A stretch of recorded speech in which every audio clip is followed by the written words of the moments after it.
Welcome students of class 12 and also good morning to you. And today I will start the chapter that is unit 7 D and F block elements. Now we know that what are the blocks, that is block comes from the periodic table, and D block elements just as the S block and P block that we have already covered in class 11 and 12. So D block, where the electrons or the last electrons fill in the D orbit, is known as D block elements, and F block, that means when the electrons fill in the F orbit or F orbital of the elements. So the classification of the elements regarding the filling of electrons in the atomic orbital is the classification in D and F block.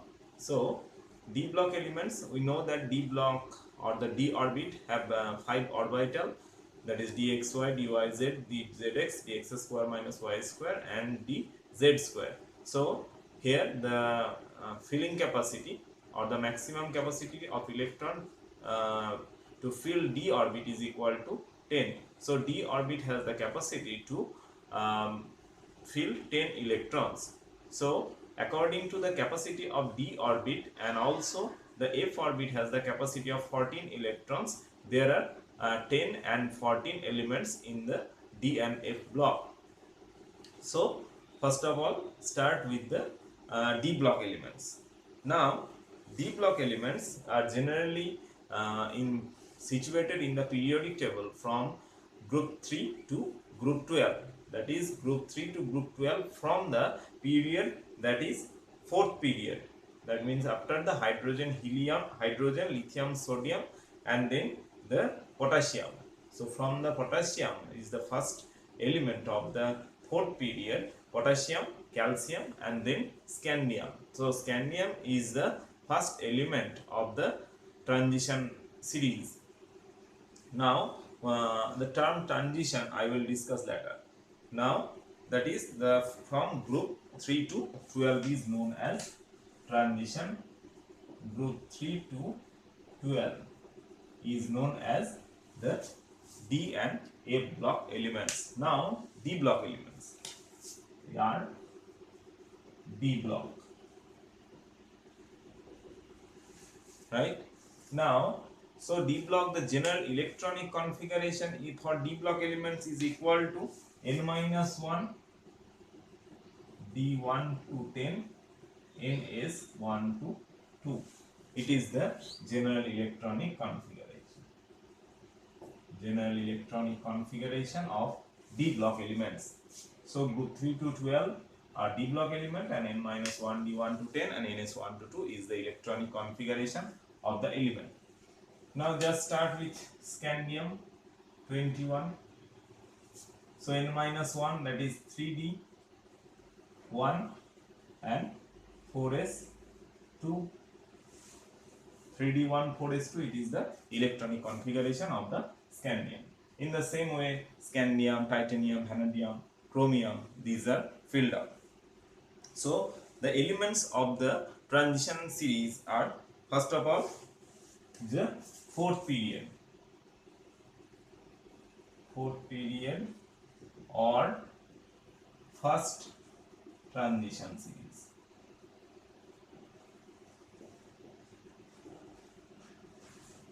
It starts with scandium and goes up to zinc, that is 21 to 30.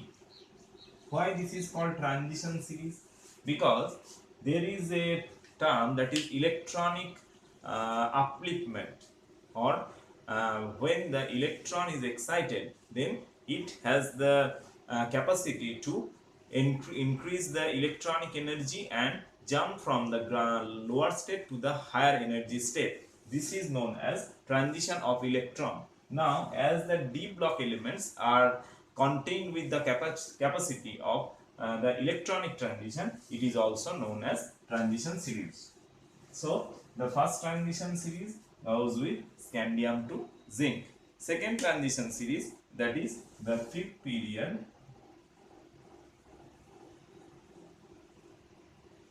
that is second transition series, goes with the elements, that is yttrium 39 to that of cadmium 40. Yttrium 39 to 48. Third transition series, that is lanthanum 57 to that of mercury, that is 80. And the fourth transition series, that is actinium 89 to that of the CN, California 112. Now there is a gap of 10 elements. There is also the gap of 10 elements. Now here you can see that there is the difference of, in the atomic number there are 57 to 30, that is for 24 elements. Here also you can find that 24 elements. So here there arises the F block elements. So 10 elements from the D block and 14 elements from the F block contains from the atomic number 57 to 80 and also 89 to 112. So it contained with, that is the third transition series contained with D plus F block, and fourth transition series also contained with D plus F block. Now as the F block, it is also known as the inner transition element, because for the F block element it is the 2 unit less, that is the electronic configuration of inner transition element is n-2d, n-2 F1 to 14. As it is n-2, so it is also known as inner transition element. So transition element, that is generally from 3 to 12, and the inner transition element, that means only in the third and fourth transition series there are the inner transition element where the fourth F orbits are filled up. And from the lanthanum, that is from the 58 to 71, and here 90 to 103, this is known as the inner transition series. So this is the introduction about the elements.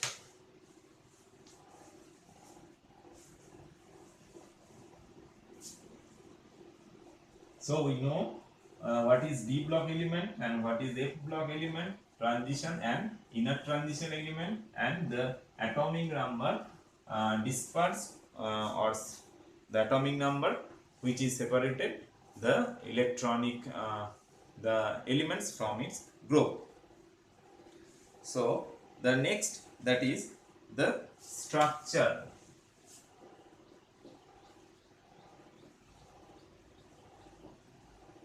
Now as they are basically metallic, so from the solid state we have to take the concept from the solid state, that is there is different types of crystal lattice. What is crystal lattice? That is the arrangement of the atom in the three-dimensional space is known as crystal. Now there are different types of crystal lattice, that is body centered cubic, face centered cubic, cubic close packing, hexagonal close packing. So as they are metals, they also comes with the such kind of crystalloid structures. So the crystalloid structure is responsible for its high melting point and also the high metallic bonding within the molecule or within the atom or within the structure, solid structure. Now for example, scandium comes with body centered cubic. So body centered cubic is the there is the arrangement.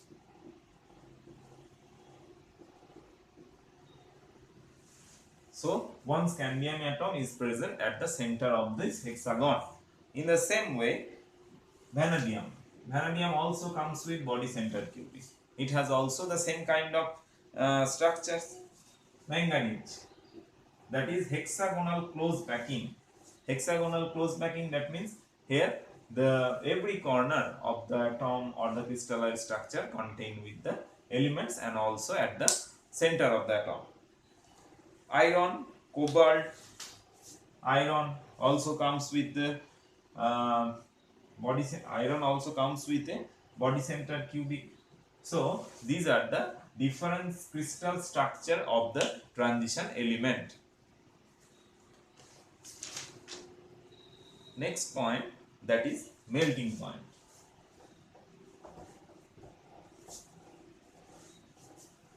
Structure, then melting point.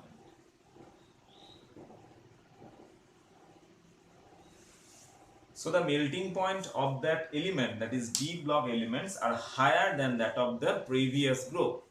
So previous group elements, that is S block element. Now in S block elements there are only 1 or 2 electrons present in the outer shell. So here in the D block elements there are strong crystalloid structure and there is strong metallic bond is present, and for this reason these have a higher melting point than that of the previous group, that is S block elements. Next one, if we follow the melting point curve, there is a sharp decrease for the manganese and technetium. There is a sharp decrease in the manganese and technetium, that means in the group 7. So it is due to, first of all, remember its electronic configuration. What is most important here? The most important property of the crystalloid structure, that means D and F block. First of all, the electronic configuration. Next one is the metallic bond. Third one is the atomic size, and also atomic size, as we know that it will increase down the group and also decrease from left to right, and also the effective nuclear charge. These are very important property for D and F block elements.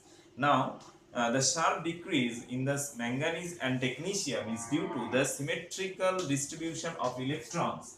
As we follow that manganese is of D5 nature. Manganese, it is 3D5, 4s2. So D5, we know the exchange energy is higher in case of that is D5 and D10. So here for the exchange energy or the stable arrangement of electron, here is a sharp decrease in the melting point is observed. Next one, that is, so question is, you may write down the question that why manganese and technetium has a decrease in melting point than the other elements.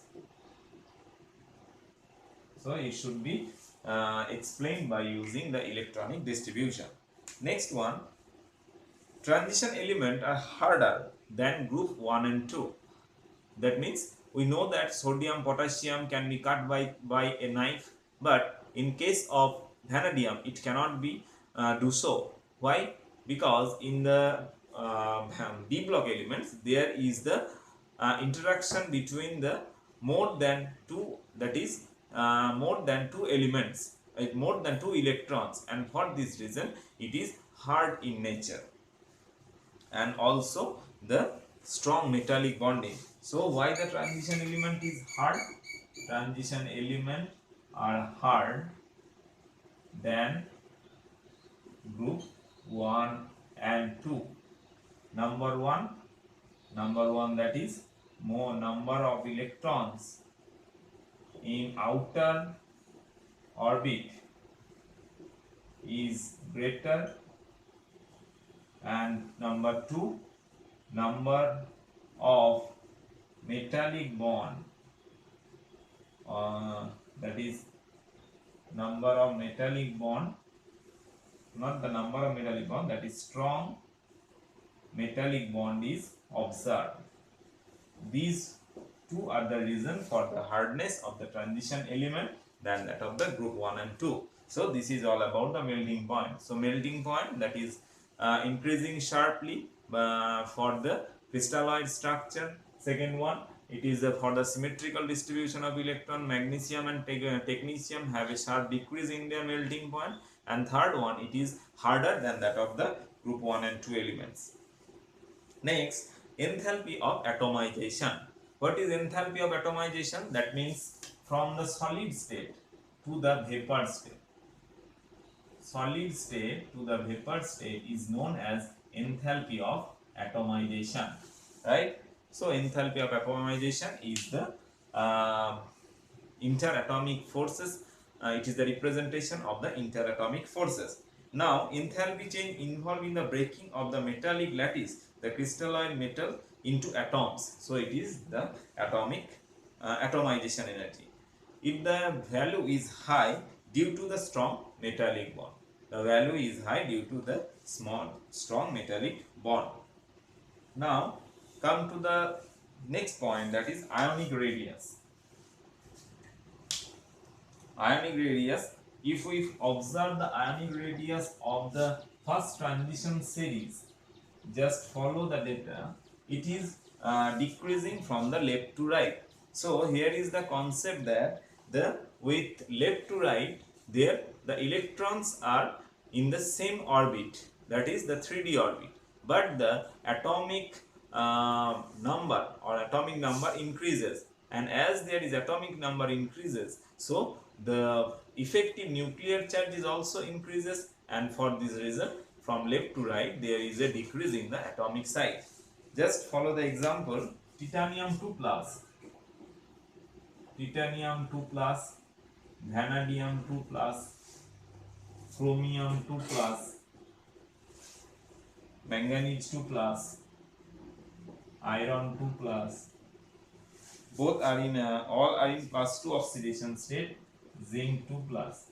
Now the atomic radius, ionic radius is 90, 89, 84, 80, 76 and 71.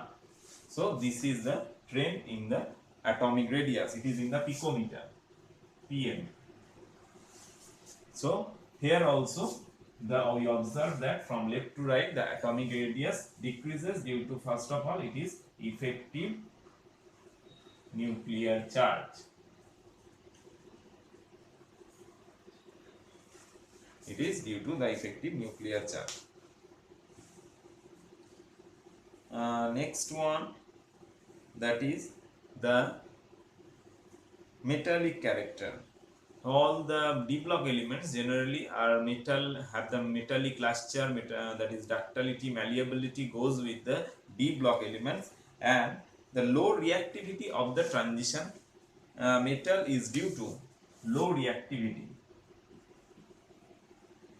Low reactivity is due to, number one, high ionization potential, second one, crystalloid structure and strong metallic bond,